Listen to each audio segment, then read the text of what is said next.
Welcome to this installment of BSO Backstage, a concert preview. I'm your host, Desiree Duncan, and I'm joined here with Music Director Dan Alcott and Executive Director Aaron Vickers. Welcome. Hello. Great to be back here at Charity's Bake Shop. The cupcakes. I just saw somebody walk by with a six-pack of cupcakes. Yeah, lucky smell them. them from here. Yeah, it's a lot of. It's nice to see all the changes that are happening here. They're coming in with their own style, kind of making sure that they're letting people know, hey, we're Charities now. Constantly, I love to see the constant revitalization of the West Side and new things coming in and people adding energy. So.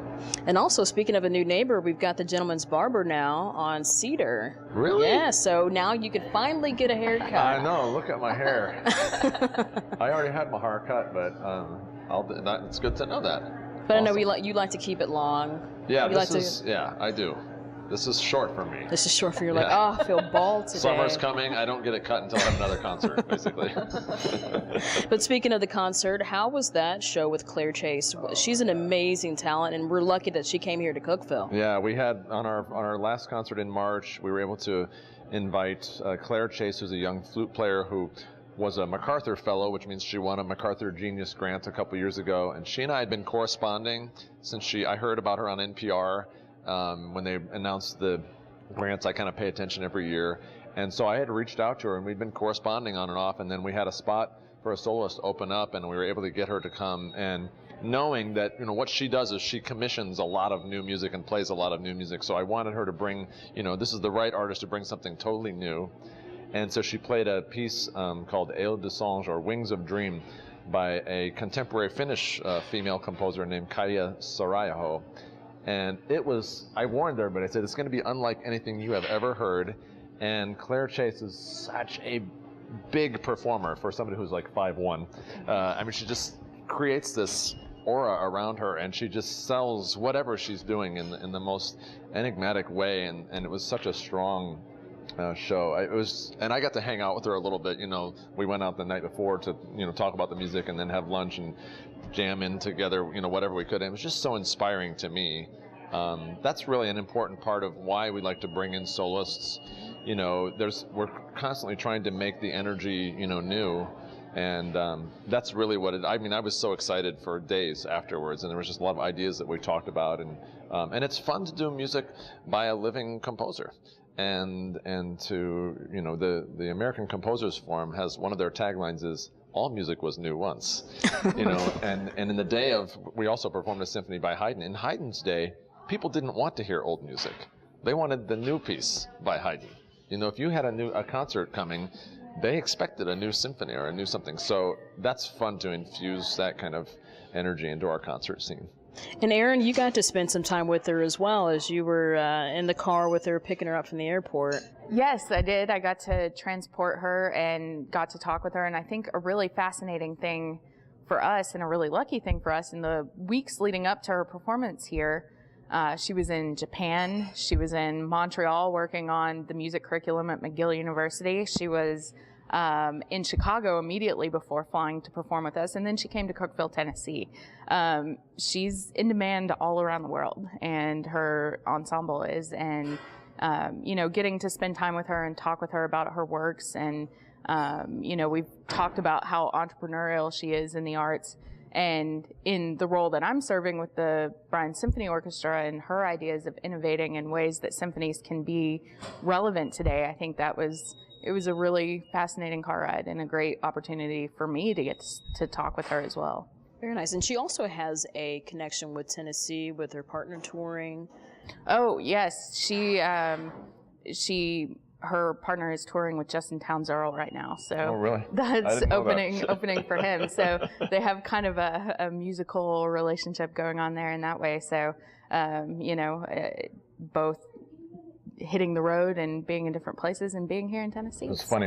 She and I were talking. She's like, I kind of feel bad. Like I should go to Nashville. I said, you don't need to go to Nashville. You've been to Cookeville. Right. Cookeville is just another neighborhood of Nashville. There's a lot going on here. I think of them as our suburb. Yeah, right. Yeah. Like, I'm just going to go home for the weekend to the suburb.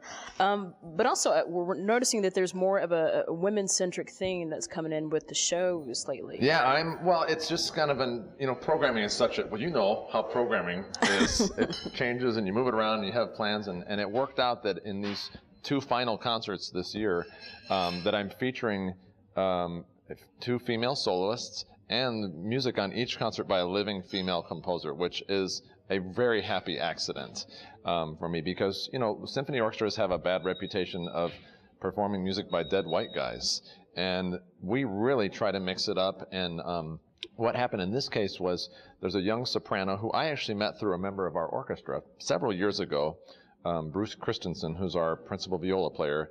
Had arranged for it was a new music concert in Nashville. It was going to take place at Blair, and it was members of the Nashville Symphony were performing smaller works. And there was one of the works, or a couple of the works had soprano, I think.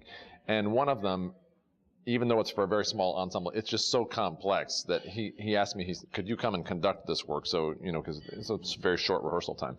And the funny thing is, he said, do you know this piece? And it was a piece by Ravel. And I said, yeah, I conducted it in graduate school in the same situation. Somebody came to me, they'd put it on a recital, and they said, we need a conductor. At the last minute, they realized, you know.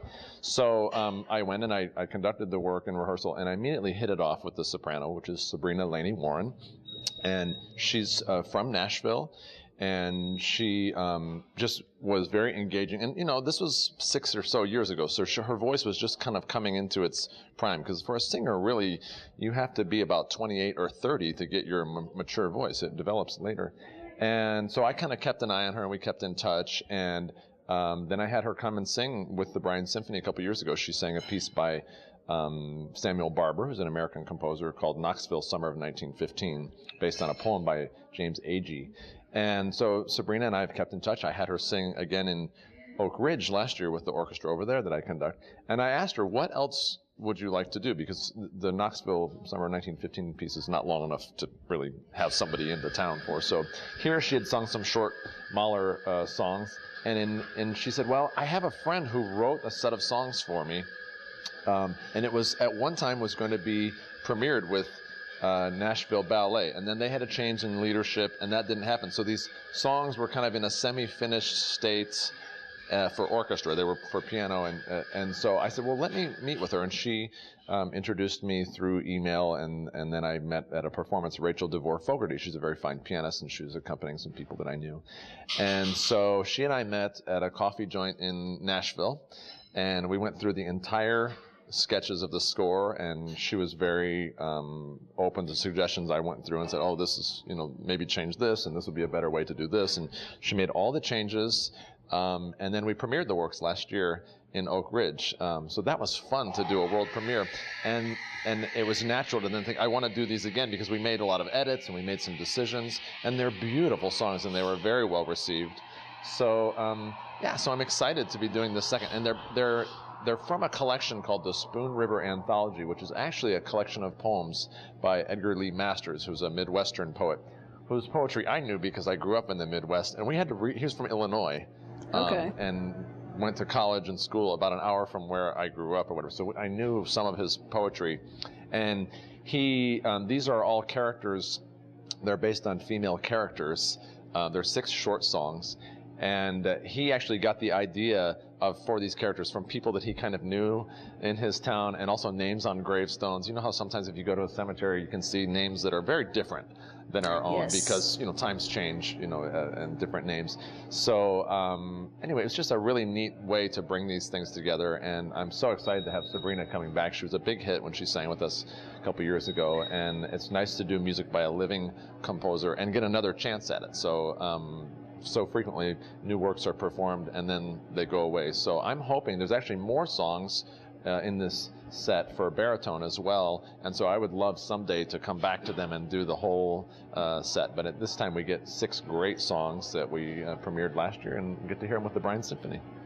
And is who's going to be the soloist for this upcoming? Sabrina Laney Warren. She's the soprano. And actually Rachel DeVore Fogarty is from Kingston, Tennessee, which is over near Oak Ridge. So it's nice to be celebrating these artists and composers from our state, and it goes back to what I think I say every time we're on the air, which is that talent knows no geography, and we have to be discovering these things. And it's a difficult thing, because all conductors get contacted by people. We get sometimes Erin gets stuff, in the mail or by email, and she sends it to me. And there are so many people. There are artists out there who deserve to be performing, and composers. And what I try to do is I just try to make it an organic process for myself. One, I think I should be performing music by Tennessee composers, going back to Charles Faulkner Bryan, and now current composers. So if I find people who resonate with my music making or with an artist that I know, in this case with Sabrina, then it seems like a clear and obvious choice to do that. What's been the most interesting package you've gotten in the mail from a composer that's been trying to court you? Well, it varies. I mean, I get a lot of, because of Facebook, I talk to a lot of people that I went to school with, and it's fun to connect with them and see where they are now. I sometimes get interesting things from people who have come to classical music in an interesting way, and we have to have things that are really written. I mean, art is about craft and ideas, and there's nothing worse than somebody who comes to you and says, I'm kind of an idea person.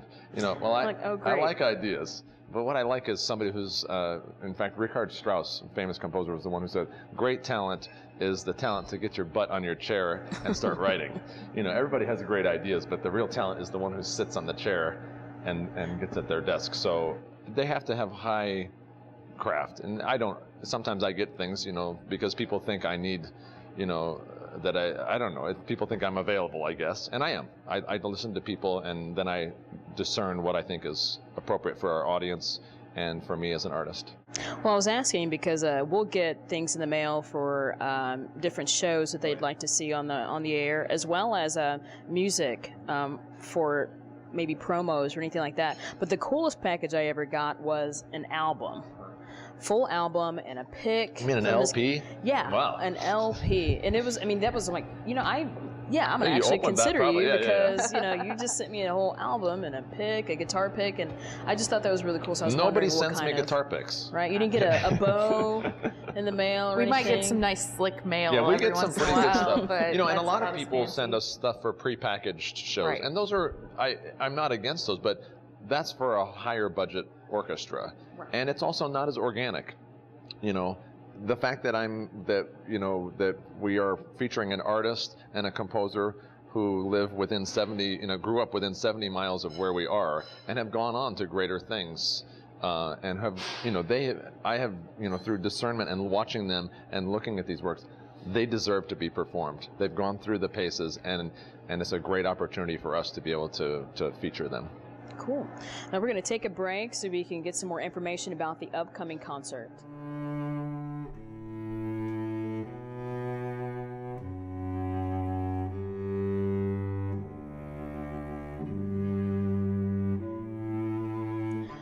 So let's get into the next concert. We have a piece by Mahler. Right. I'm really excited. Mahler was a composer and conductor in the end of the 19th century. He kind of bridged that beautiful fin de siècle Vienna time, which is a really interesting time period, the turn of the century in Vienna. And you had this kind of denial that the Austrian Empire was over. So Vienna was this city full of old and new. Some of the most progressive composers came out of that era, and then you had people still clinging to the Strauss family's waltzes and saying that the old regime would never die. And Mahler actually made his way to America. He actually conducted at the Metropolitan Opera in 1908. During the last 3 years of his life, he started suffering some illnesses. He went back home. But anyway, so we're doing his Symphony No. 4. He wrote 9.5 symphonies. There's actually 2 movements of a 10th symphony that he wrote that you can kind of perform also. And Mahler said about the symphony that you can contain everything. The whole world can be contained in a symphony. And when we're talking about the symphony, we're basically talking about the piece, a 4-movement piece that was invented by Franz Joseph Haydn, played a symphony by Haydn on our last concert. And it developed over time from kind of having a entertainment purpose to a rhetorical purpose. I would say in Beethoven's time, a symphony became very rhetorical. You can almost hear him like working through ideas. And then in Mahler's time, it actually became quite psychological. And so actually the first 4 symphonies of Mahler are basically kind of a cycle or a theme that he used, and they were based on a set of poems for which he wrote some songs called the Youth's Magic Horn. And it was this kind of fantasy poem for young kids. And in 19th century, people really were fascinated with the way children think, because we'd had this at the end of the 18th century, we had the rise of kind of rationalism. And then in the 19th century, things kind of swung back a little bit. And even in our country, you know, you have things being written like, everything by Edgar Allan Poe. You have this kind of fantasy world and more thinking about what we don't know. You have Alice in Wonderland, which is the perfect thing to talk about in this way. It's very interesting. And that was very true. And part of it was that a child's life was precarious. At this time, at the beginning of the 19th century, the average lifespan of a male in Vienna was 39 years old. So we think of it as tragic that like Franz Schubert died when he was 31. But, you know, people could be taken, because of infections and things, people could be taken from you very quickly, and children particularly were vulnerable. So there was a lot of poetry and art that was created to give comfort to children. Death was actually viewed as somebody who wooed you. So there's these interesting characters that show up in art and music. So the 4th Symphony, which is the most gentle of Mahler's symphony, which is nice because it does feel like it's written, you know, with the psychology of children in mind to be comforting, kind of contains all those things. It ends with a song called The Heavenly Life, basically. And it's a description. The poem is all of a description of how wonderful heaven is for a young child. You know, so that if you should die young, the great thing is you go there and Saint Martha is the cook in the kitchen, and there's every kind of treat and great food. And food was a big issue because a lot of people were starving. Food was hard to come by. And so this whole idea of how great heaven is, and that's what this comforting song is. And it's a little bit of a dangerous thing because we end our season with a very gentle ending. In fact, that's what the concert is called because, you know, usually, especially when you're selling subscriptions, you want to play loud and fast at the end of the season. So people are like, but I think people are going to take great comfort in this, and that's my hope to help them understand this piece. Do you ever watch the show American Horror Story? Mm-mm. So, I only watch WCTE. You're such a flatterer. I'm not kidding. Now I feel bad for turning the channel. No, that's okay. I'll try. I'll bet I will. But it's the same idea. This kind of idea of what we don't know. It's the obsession with what we don't know. And so Mahler, Schubert, a lot of these people, you know, that's what they were dealing with in their poetry and stuff. And the neat thing is Mahler is kind of, we also played a piece by Schubert on our last concert. And Schubert was the first, Vienna was the capital of music, but Schubert was the first Viennese composer that actually was successful, and that happened only after he died. But Mahler is truly Viennese. He conducted at the Vienna State Opera. He was from that area. He represented the conflicts of the time. He was Jewish. He converted so that he could have a better work opportunity. And, you know, he led a turbulent life. His wife, Alma Mahler, is a famous character in the early 20th century because she was younger than him and she was a raving beauty and eventually had an affair with almost everybody that was important in art, music, and architecture in the early part of the 20th century. And she actually lived, I think, up through the 50s or 60s, and one of my teachers met her and he had to drive her home from a party. And he said she was, I think, 50 years older than I was, and I still fell in love with her.